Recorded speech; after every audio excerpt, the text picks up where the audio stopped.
Listo, ya. Hola, buenas noches a todos, compañeros, profesor. El día de hoy vamos a socializar acerca del informe técnico de la guía 1, acerca de la electrostática.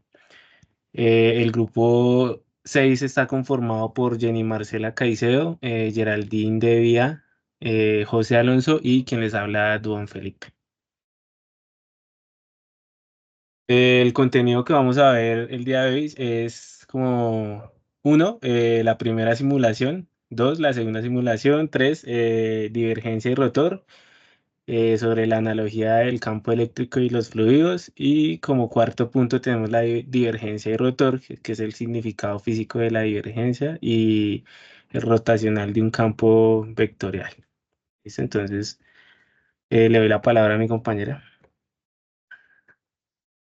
Buenas noches, tutor y estudiantes. Bueno, del punto 1 es sobre la simulación de dos cargas del mismo signo. En este caso, para la simulación escogimos las cargas positivas y debemos hallar teóricamente el punto que se acerque como al más punto cero en medio de estas dos cargas.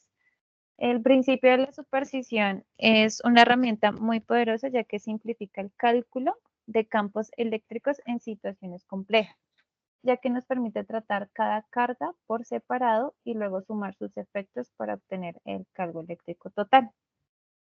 Por fin la siguiente, si me haces el favor, tú. Para los resultados que obtuvimos en esta simulación, usamos la ley de Coulomb para calcular estas fuerzas. La fórmula es Fk por Q1 por Q2 sobre R2, donde F es la fuerza entre las cargas, K es la constante de Coulomb, Q1 y Q2 son las magnitudes de las cargas en Coulomb y R es la distancia entre las cargas. En la simulación, el resultado de las fuerzas entre estas fue de 1.4858 por 10 a la 13 newtons. Y para encontrar el punto cero, para calcular el punto medio entre estas dos cargas, solamente se hizo como calculamos el punto medio y la distancia entre las cargas se encontraba en centímetros, donde lo que nos arrojaba el simulado. Esto se pasó de centímetros a metros y la distancia entre ellas fue de 0.411 metros. Listo. Le doy la palabra a mi compañero José.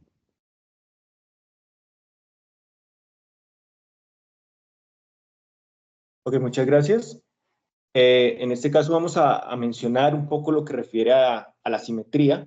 En la segunda simulación lo que hicimos fue colocar una partícula con carga positiva y como podemos ver y de acuerdo a lo que nos dice el concepto de simetría, en física la simetría es un concepto fundamental. En el contexto del campo eléctrico, la simetría puede manifestarse de diversas maneras, pero una de las más comunes es la simetría radial. Como podemos ver en la plantilla, entonces vemos que está la carga positiva y a su alrededor el campo eléctrico es igual en todas las direcciones. No hay una variación porque básicamente la carga siempre es la misma, de manera circular. Hay una simetría específica. Continúa, por favor. Listo. En la simulación, entonces, nos hacen como la solicitud de colocar cargas positivas a una misma, o más que positivas, cargas iguales a una misma distancia formando un cuadrante. Y lo que nos dice en este caso es que en una situación con sistema radial, el campo eléctrico será cero en el punto central de la simetría. Eso significa que al tener una configuración simétrica de las cargas eléctricas dispuestas alrededor de un punto central, el campo eléctrico será nulo. Entonces, como podemos ver en la plantilla, básicamente cuando entramos a analizar el punto medio del cuadrante, pues, o del cuadrado que están formando las cuatro cargas positivas, vemos que el color de las flechitas, pues, indican que hay una variación, es decir, que esa carga disminuye llegando a un punto nulo. Eso nos quiere decir que hay una simetría en cuanto a las cargas, o a la carga, sí, a la carga eléctrica que comprende cada parte positiva. Continúa, por favor. Y pues aquí lo vamos a asemejando más, en donde dice que debido a la simetría estructurada en un cuadrado mostrado en la simulación, en el campo eléctrico, en el punto central del mismo será nulo. Entonces, como podemos ver, completando un poco la simulación anterior, en cada punto amarillo, pues básicamente es un sensor.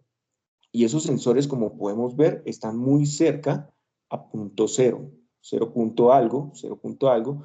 Y digamos que lo que nos está involucrando, lo que nos está definiendo ahí, es que cuando hay una simetría, eh, cuando llegan estas cargas muy iguales, pues básicamente se anula la carga eléctrica en un punto específico de, de los lados del cuadrado. Bueno, por otro lado, el tema de la analogía del campo eléctrico y otros fluidos, iniciamos con unos conceptos básicos acerca del campo eléctrico, donde el campo eléctrico en teoría es electromagnético y describe pues las fuerzas que se generan entre las cargas eléctricas.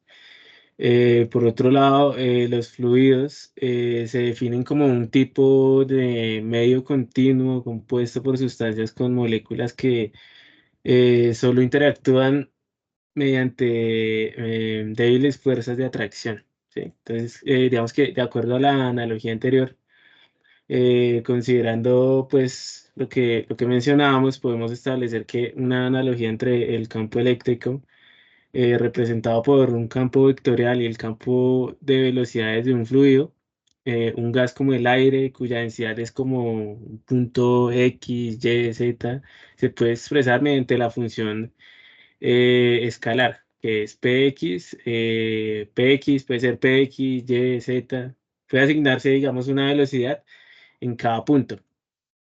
Esto está representado por un campo vectorial, que pues sería en este caso la V, la V, perdón, que puede ser B, X, Y, Z, que cumple pues de acuerdo a la ecuación que representamos en esta diapositiva. La ecuación pues describe una región del espacio delimitada por una superficie cerrada. Y pues el flujo neto de aire a través de esta superficie nos indica que de materia, es decir, aire, en un tiempo determinado, si el flujo es positivo hacia afuera, la cantidad de aire y su densidad en volumen fijo disminuirá. ¿Sí? Em, digamos que de acuerdo a lo que mencionamos anterior y resumiendo, tenemos unos puntos claves en este concepto, en donde el campo eléctrico y campo de velocidades de un fluido se puede modelar mediante campos vectoriales. La analogía ayuda a visualizar el concepto de campo eléctrico como un flujo. La densidad del fluido eléctrico está relacionada con la fuerza del campo eléctrico.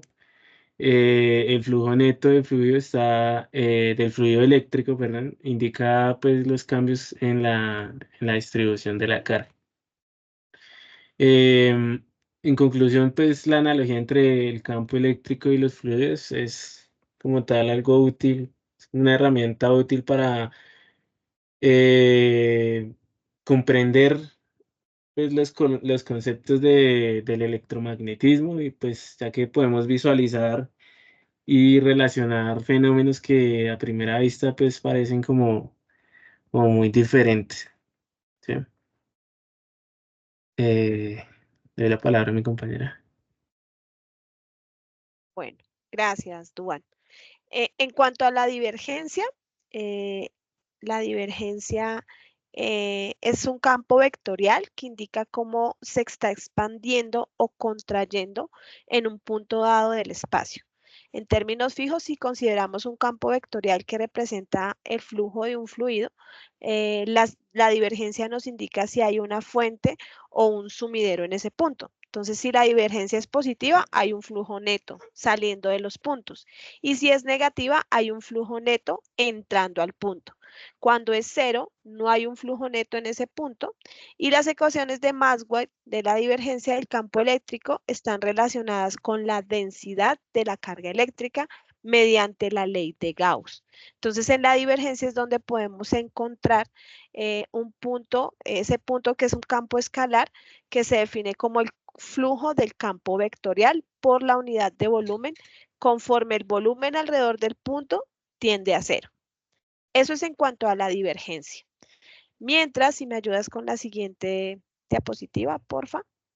Mientras que si hablamos de la rotacional de un campo vectorial mide la tendencia del campo a rotar alrededor de un punto. En el contexto del flujo de fluidos, el rotacional nos indica si hay vorticidad o circulación en un punto dado. Por ejemplo, si consideramos en un campo vectorial que se representa la velocidad del fluido, un rotacional no nulo indica que el fluido está rotando alrededor de ese punto. En las ecuaciones de Maxwell, el rotacional del campo eléctrico está relacionado con la variación temporal del campo magnético mediante la ley de Faraday. Estos dos conceptos, el rotacional y el divergencia, son esenciales para comprender el comportamiento de los campos eléctricos y magnéticos y así ayudan a analizar el flujo de los fluidos en diversos contextos, desde la ingeniería hasta la meteorología. Listo, creo que ya terminé. En ese orden de ideas, pues agradecemos a todos, al profesor y a los compañeros por el tiempo. Esa fue nuestra presentación. Gracias. Muchas gracias. Gracias.